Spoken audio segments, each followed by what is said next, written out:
Let me share with you two powerful things about worship.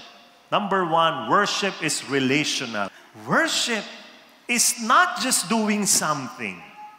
Singing, lifting your hands, dancing, putting your hands together. Worship is not just doing something. Worship is relating to someone. I relate, not just do.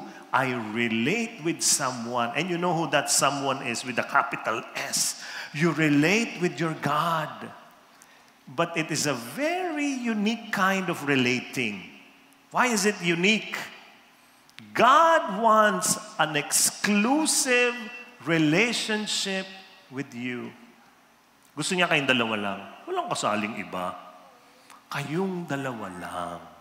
Walang iba. Siya lang ang pinakamahal mo.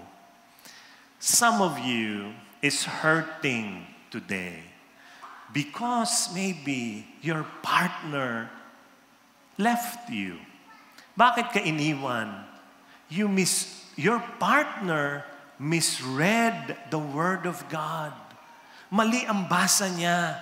The Word of God, look at this, says in John, love one another. Kaya lang yung partner mo, hindi ganyan niya binasa. Ganito niya binasa.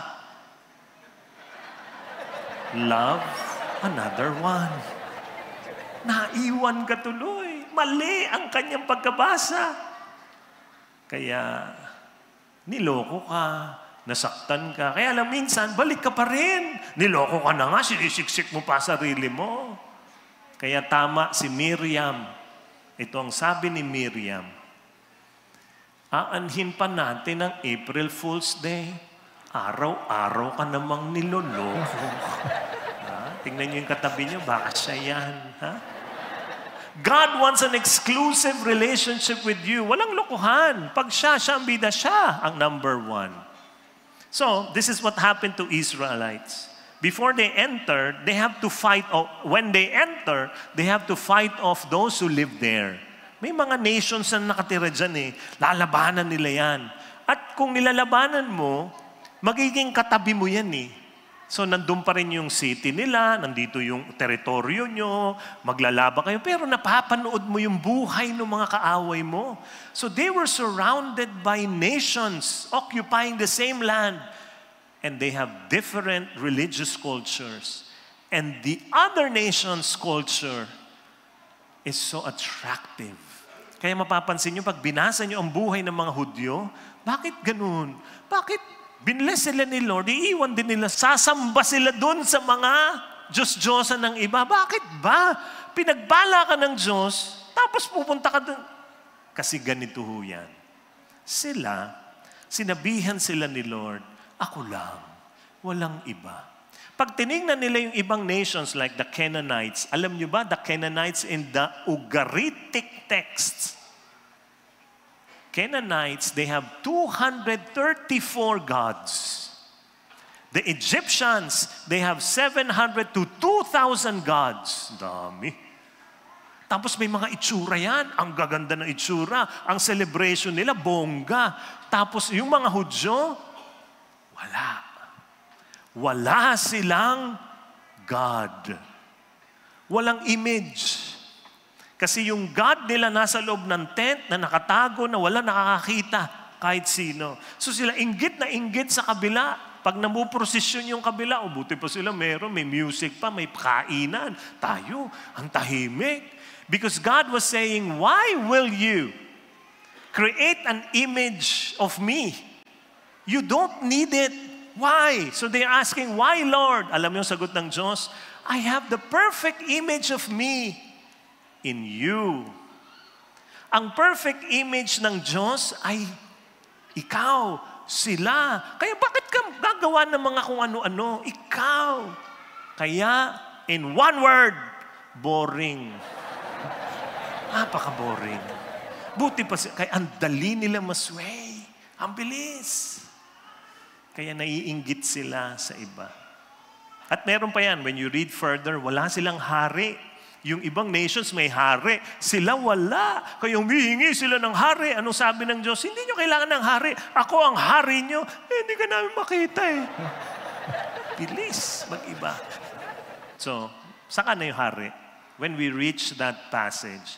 But now, they are going to enter and they will find themselves surrounded by different gods. And they were not allowed to worship other gods. You get the context?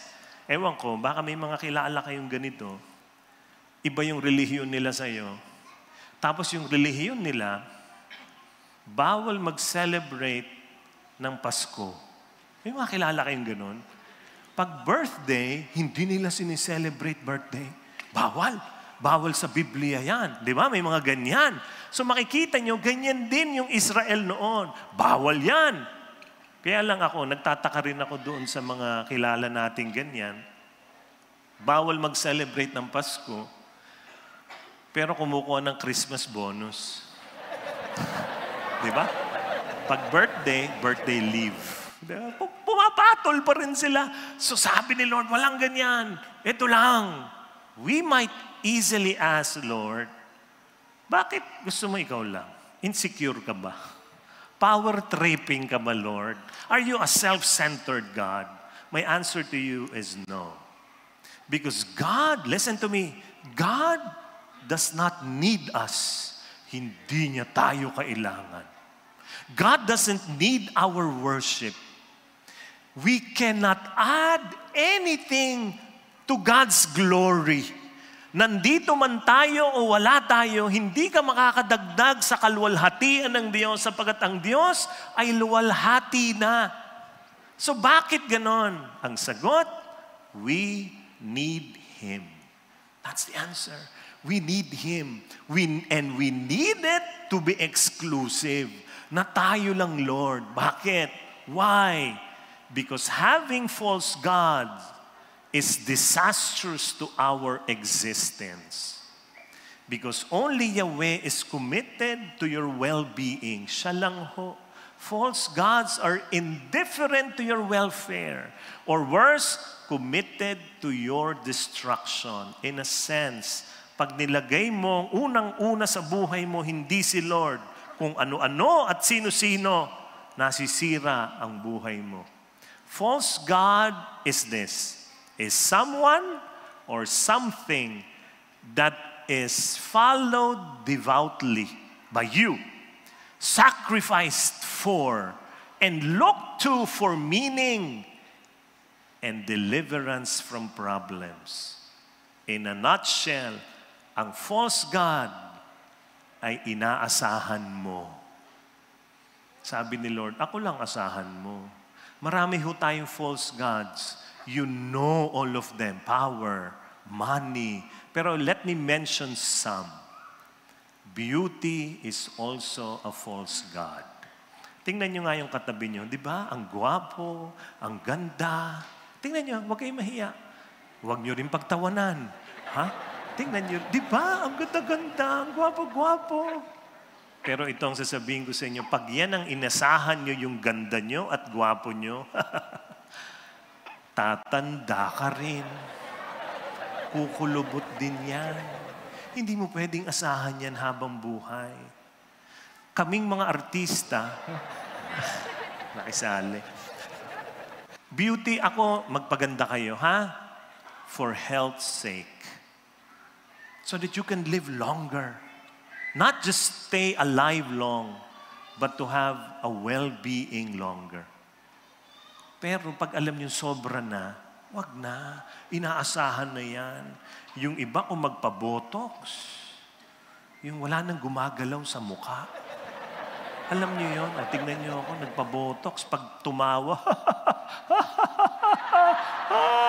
pero tumatawa na yun. Hindi talaga gumagalaw kahit ano. No? Konti lang. Konti. Sabi mo sa katabi mo, konti lang. Pag sobra, sobra, ha? O ito, may ginawa si Lord dito. Nilagyan tayo nito. Anong tawag dito? Kilay. Alam niyo yung layunin nito? Marunong talaga si Lord. Pag pinawisan tayo, Pabaksak ang pawis, kakabig yan sa gilid. Hindi tatamaan ng mata mo. Galing ni Lord. Kaya lang yung iba, tinanggal na yan. Tinatuan na. Kaya palaging masakit ang mata mo. Diretso ang pawis mo sa mata. Marunong si Lord. Magtira ka ng konti kahit dito sa gitna. Oo. Tapos tatuan mo na lahat. Ha? Pag sobra, sama. Minsan yun tayo, no? Tatanda ho tayo. Whether you believe it or not. Ito pa. Can you hold the hand of someone you know, someone you love? Hawakan nyo lang ang kamay niya, ha? Tapos itong papasabi ko siya sa'yo, papasabi ko sa kanya, sabihin mo sa kanya habang tinitingnan mo siya, ha? O, lahat tayo. O, tingnan mo siya, sabihin mo sa kanya, friend. Kahit asawa mo yan o anak mo, sabihin mo, friend. Huwag mong ikahihiya ang bilbil mo.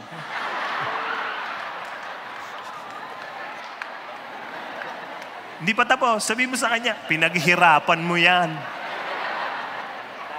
Kakalamon. Ha? Our body will decay. Sa akin, be healthy, ha? Para mahaba ho ang buhay natin. Go for it.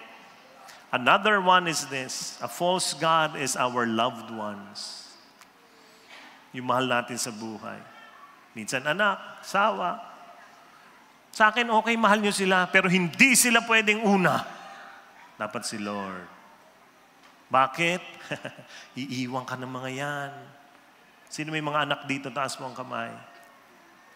Hindi sila pwedeng una, ha, sa ating buhay. Cannot be, please. Why? Darating ang time, iiwan ka niyan. Ngayon, pag sila ang una, kawawa yung taong yon. Kawawa yung anak mo. Kasi ayaw mong iwan ka niya. Kaya sasakalin mo siya. Ano sasabihin mo? Anak, huwag ka mag-aasawa. Hanggat buhay ako. What?